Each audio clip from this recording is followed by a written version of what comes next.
Hello and a warm welcome to TBC News. Our headlines tonight. 37 district commissioners replaced, 48 transferred, and 55 others retained. Somalia's fate to EAC begins.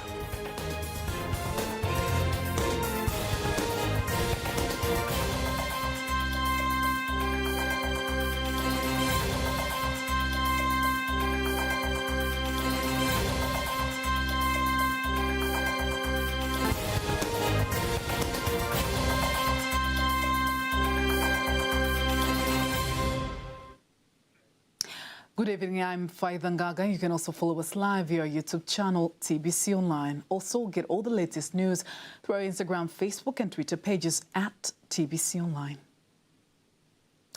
President of the United Republic of Tanzania, Dr. Samia Suluhu Hassan, has made major changes of district commissioners, whereby she has replaced 37 of them, transferring 48 and retaining 55 others. In the changes Dr. Samia has made includes Grace Kingalame, who has been appointed to be Nyangalwe District Commissioner, Jafar Haniu, Rungwe District Commissioner, and the former CCM Secretary of Ideology and Publicity, Shaka Hamdu Shaka, to take charge of Kilosa District. Others are Rachel Kasanda, who is going to be Magu District Commissioner, Mboni Mhita, the District of Kahama, Farida Mgomi, Ileje District, Solomon Itunda, Songwe District, Naitapwaki Tukai of Nzega District, just to mention a few. The President of Zanzibar and the Chairman of the Revolutionary Council, Dr. Hussein Ali Mwinyi, says the arrival of specialist doctors from the United States is a great opportunity for the growth of the health sector in Zanzibar. Dr. Mwinyi was speaking to a team of doctors from the United States and Belgium, led by Professor Bruno Herando from the Institute of International Society for Gynecologic Endoscopy, ISGE, in State House, Zanzibar. Our intention is to have a center of excellence. What we need is infrastructure, the technical know-how, and the equipment.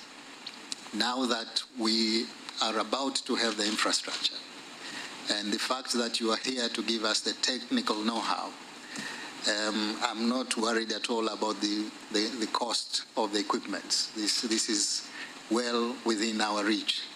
We could very much make available the amount of money required, and we'll certainly go with your recommendation on the company that should supply this because of your experience in the equipment. Dr. Mwinyi has thanked the team of doctors for their continued support to the government of Zanzibar in delivering modern services to the people. I take this opportunity to assure yourselves that the government of Zanzibar really needs this, and we are going to put all support towards making sure that the Center of Excellence happens here in Zanzibar. Next step would be to, involve more people once the Center of Excellence is in place, to bring in conferences, like you've said.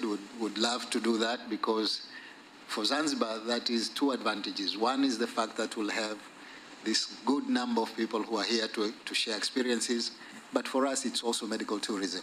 I'm sure that there'll be people who will be keen to go and, see the tourism sites in Zanzibar.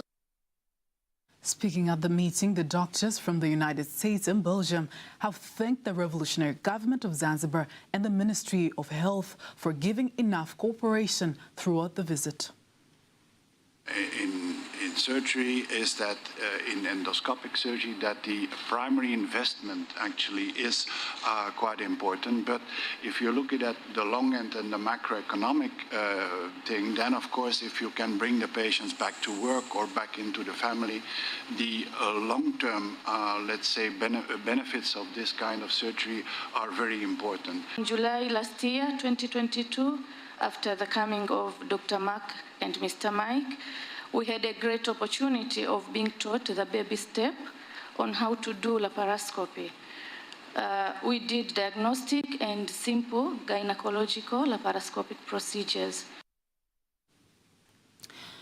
Meanwhile, Prime Minister Kassim Majaliwa has instructed the ministry responsible for the Kiswahili language to coordinate with Kiswahili language stakeholders and ensure that Kiswahili language is strengthened and promoted to ensure that Tanzania maintains its lead in the proficiency of the language. He made the remarks in Dar es Salaam when he was handing over prizes to the winners of Safal Cornell Swahili Award for African Literature for the year 2022.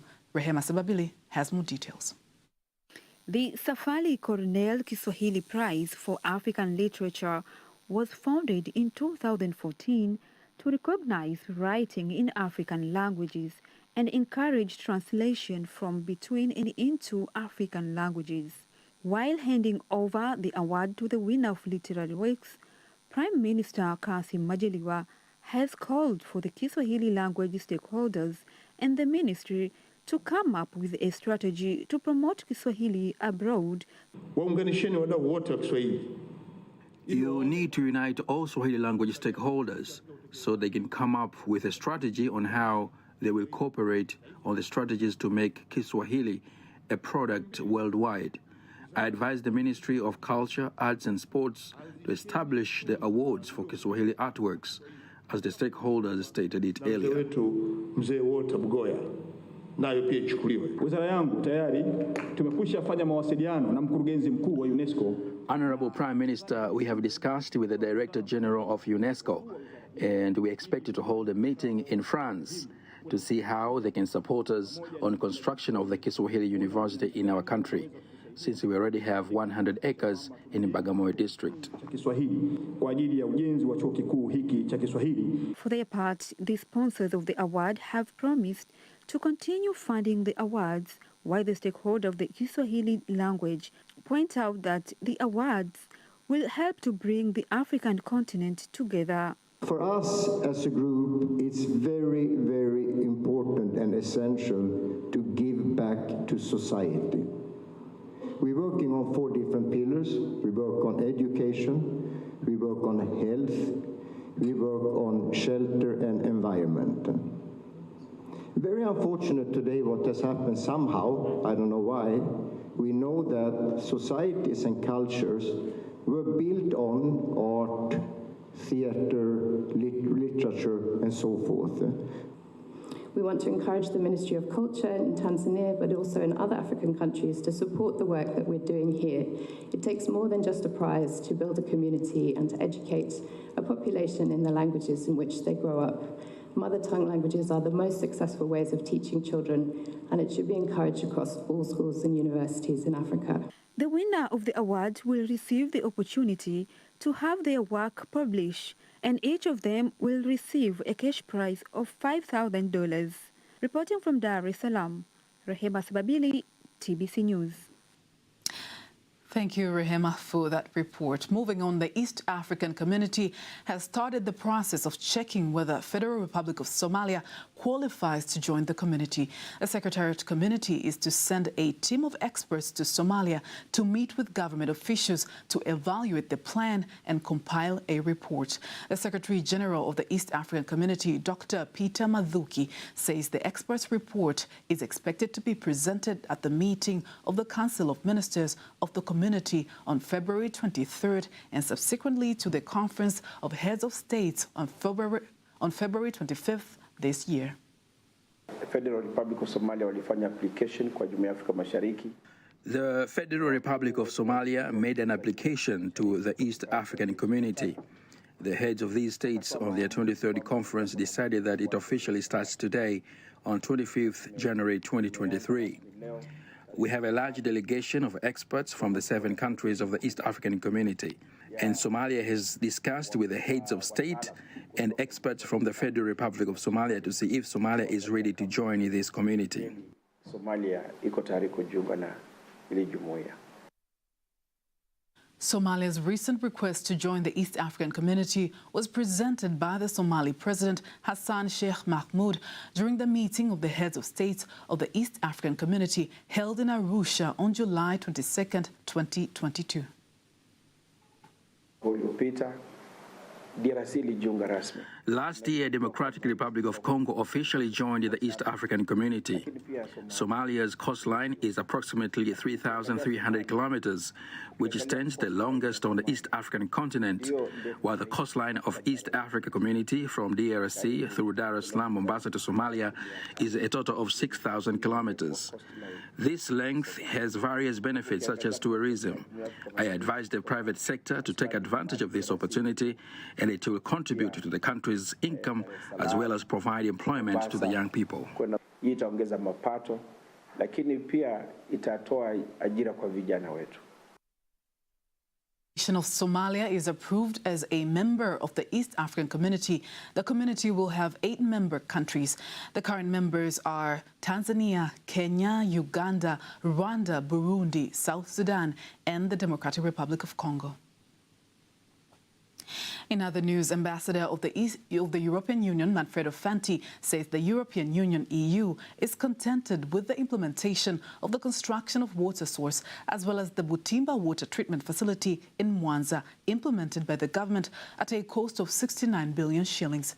He is leading a delegation of ambassadors from European countries to visit the project funded by the government in collaboration with the European Investment Bank, EIB, and the French Development Agency, AFD. Here's a report by Moses Matthew, read by Nasser Kingo. The executive director of the Mwanza Urban Water Supply and Sanitation Authority, Mwawasa, Engineer Leonard Msenyele, says that the implementation of the project, which is expected to produce 48 million cubic liters of water per day, has reached 65%, and it will be completed by July this year. During this visit, our visitors were able to commend the progressive achievement which have been done so far and the quality of work which is being undertaken here at Butimba Water Treatment Plant. We know it's under construction, but we expect after its completion, it will add up to our water shortage in Mwanza City. And of course, they have highly appreciated the effort being taken by the government, first to supervise the construction work, but also to manage the fund which being provided. For his part, the Mwanza Regional Commissioner Adam Malima says the Butimba Water Project will enable more than 400,000 residents living on the outskirts of Mwanza City, as well as some areas of Magu and Misungwi districts, to get rid of the problem of access to clean and safe water. We estimate about 400,000 people will be able to access water in a more sustainable way. But also clean water, safe water. And so this is our #1 priority project, really. It is. Balozi, I'm honored kwamba you've come to see the development of the project. And I want to thank the French Development Agency for directly participating, and all the other partners, the European Investment Bank and everybody. This is a very, very, very important project to Mwanza. The completion of the Butimba Water Project will enable Mwawasa to produce 138 million cubic liters of water per day out of 168 million cubic liters of water needed in Mwanza City per day. The ambassadors of the European Union in Mwanza have also visited the sewage disposal project in the mountain area of Mwanza, implemented by the government in collaboration with the European Investment Bank and the French Development Agency. The Minister for Health, Umi Mwalimu, says the government, through universal health insurance, will look into how the scheme may contribute to the cost of in vitro fertilization, IVF, for those with fertility problems. Minister Umi made the remark when she visited Kairuki Hospital Green IVF Center at Kairuki Hospital in Dar es Salaam to eyewitness the service. Here are more details. For a long time, many families have been facing fertility problems. The challenge of parenting provides an opportunity for professionals to see how they can solve this problem.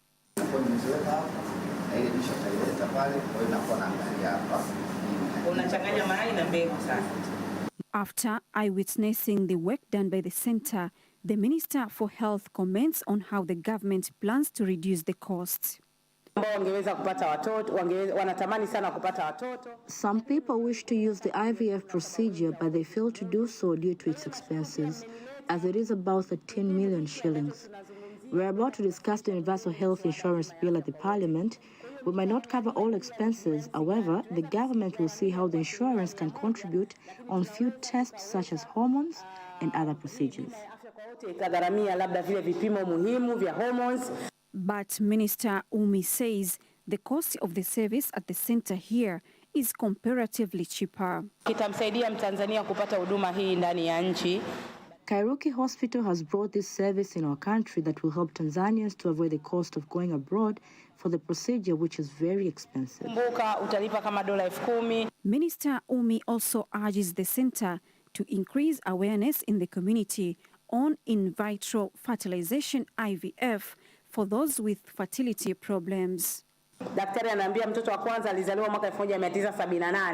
I have been told that the first child was born in 1978 through the IVF procedure. The government will continue to support by creating awareness and influence people to use this procedure that has just started in our country. Director of Kairuki Hospital, Dr. Clementina Kairuki, explains the magnitude of the problem in society at the moment. We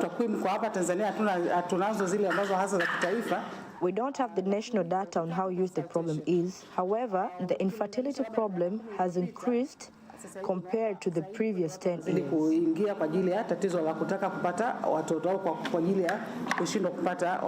The Kairuki Hospital Green In Vitro Fertilization IVF expects to give service to 1,000 people.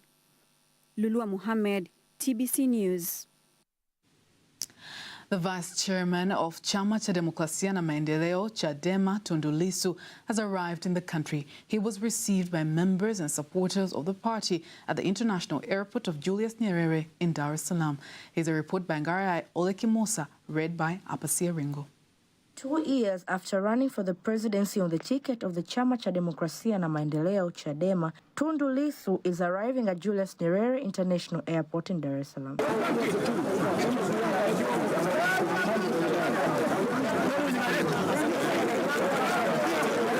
On his way to the Buriaga grounds in Temeke, the vice chairman is received by supporters and members of the party.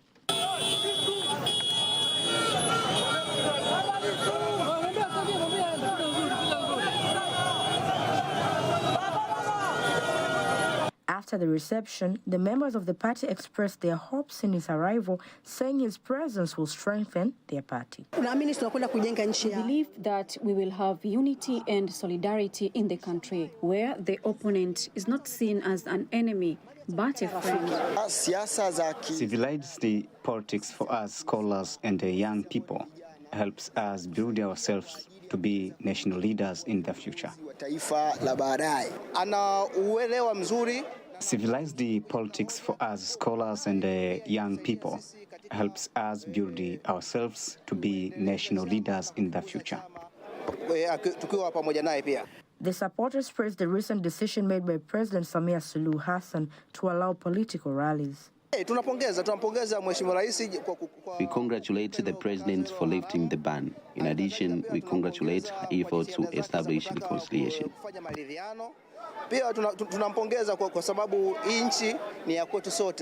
Tundu Lissu himself says that he is happy to be back to the country. Dar es Salaam mpo!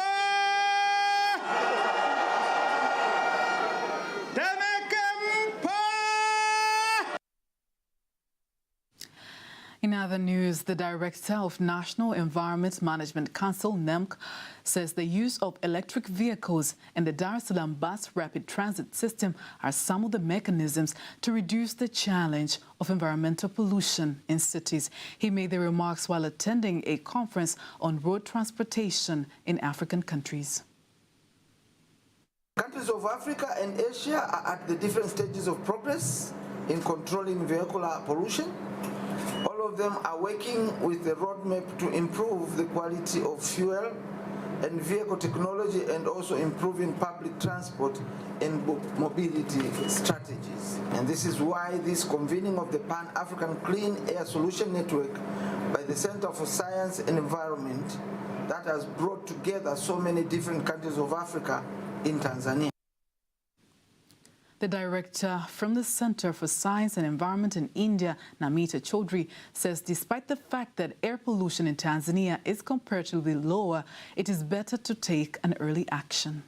Air pollution is a concern, but air quality in Tanzania, which is a little better than what we are seeing in the western part of Africa, but still a lot more will have to be done, and we have to keep in mind that most of the vehicles today are imported from outside, which are very old and do not meet the clean air standards or the emission standards, and therefore contributing to very high pollution. She also congratulates the Tanzanian government for starting the Dar es Salaam Bus Rapid Transit DART and encouraging the use of gas energy at home as one of the ways to reduce air carbon emissions. Today, which we are showcasing to the world. In fact, all the 10 African countries who are here today, they will be taken tomorrow to show your BRT system. The bus rapid transit system, which is one of the most modern and extended systems that has been created in the global south. And this experience needs to be shared with the rest of the world. So therefore, we believe that if this South-South dialogue on vehicular pollution can be developed and taken forward, then all the countries in global south can benefit, learn from each other, do proper experience sharing, and I'm sure we will be able to address the problem of killer air pollution. More than 10 countries, including Zambia, Kenya, Zimbabwe, Nigeria, Ghana, and Tanzania, are participating in the conference. And that item concludes local news tonight. International news is up next.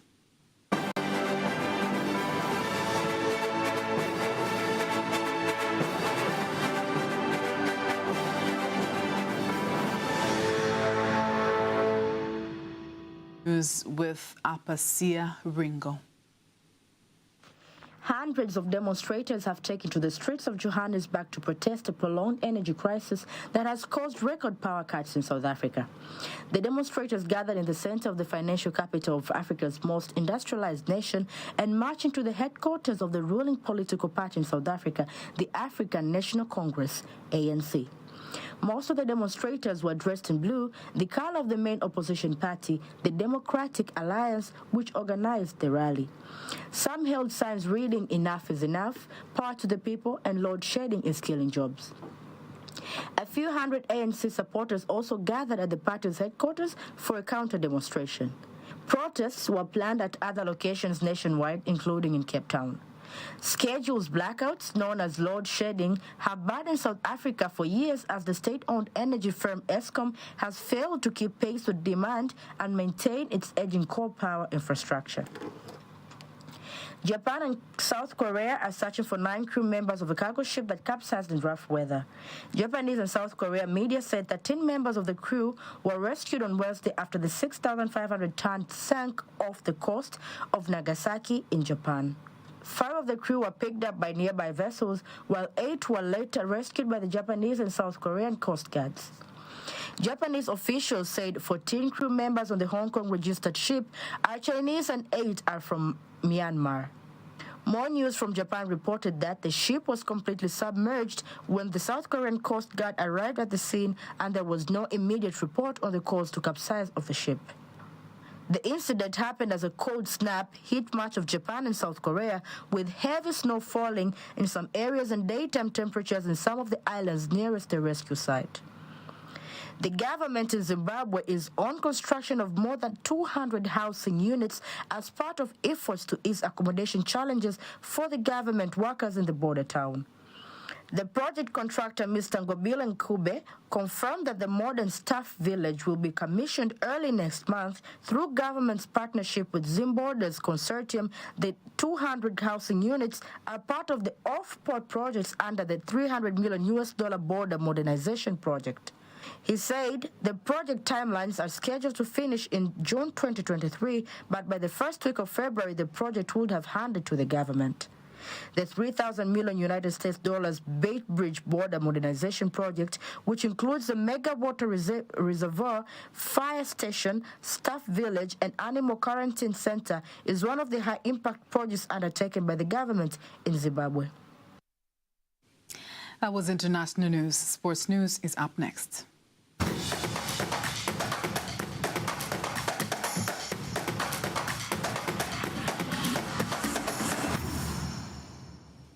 And here's sports news with Mario Cheto. Tanzanian javelin throwers have urged the Tanzania Athletics Association to include them in the national teams so that they participate in international competitions. They insist they are ready to bring medals to Tanzania if they get a chance to compete in international games such as the Commonwealth and the Olympics. Speaking during the ladies' first athletics competition held at Benjamin Mkapa Stadium in Dar es Salaam, javelin throw players say they have enough competitive skills to bring medals if they will be given a chance to participate in international competitions. I wish to be in all African Games because I want to do the best in that competition. I want to compete with the best throwers so that I can improve my talent. I would like to be superstar in the future. Teresia Dismas is the first Tanzanian athlete to bring a medal to Tanzania when she competed in the All-African Games held in Democratic Republic of Congo, DRC, in 1965. Caribbean Baseball Organization from USA have donated sports facilities to Tanzania Baseball Association, aiming at improving the game in the country. Caribbean Baseball Organization Director General Mario Signorello says the facilities will support the development of the game in the country. Our cumulative connections and connect them with the different countries in Africa to create more opportunities and to create more hope.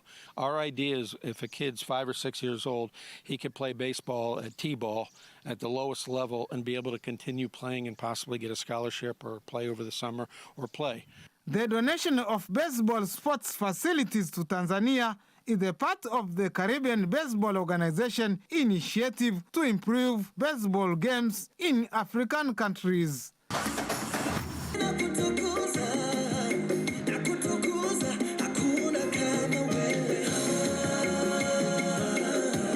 The upcoming musicians have been urged to brand their music so as to open the international market. Speaking during the introduction of 10 finalists of Bongo Star Search BSS held in Dar es Salaam, BSS Director Rita Paulson and StarTimes Director of Marketing David Malisa say the upcoming musicians can use social media and other media to brand their music to international levels. And that marks the end of our news bulletin for tonight. Thank you for watching. I am Faida Ngaga. Have a lovely night.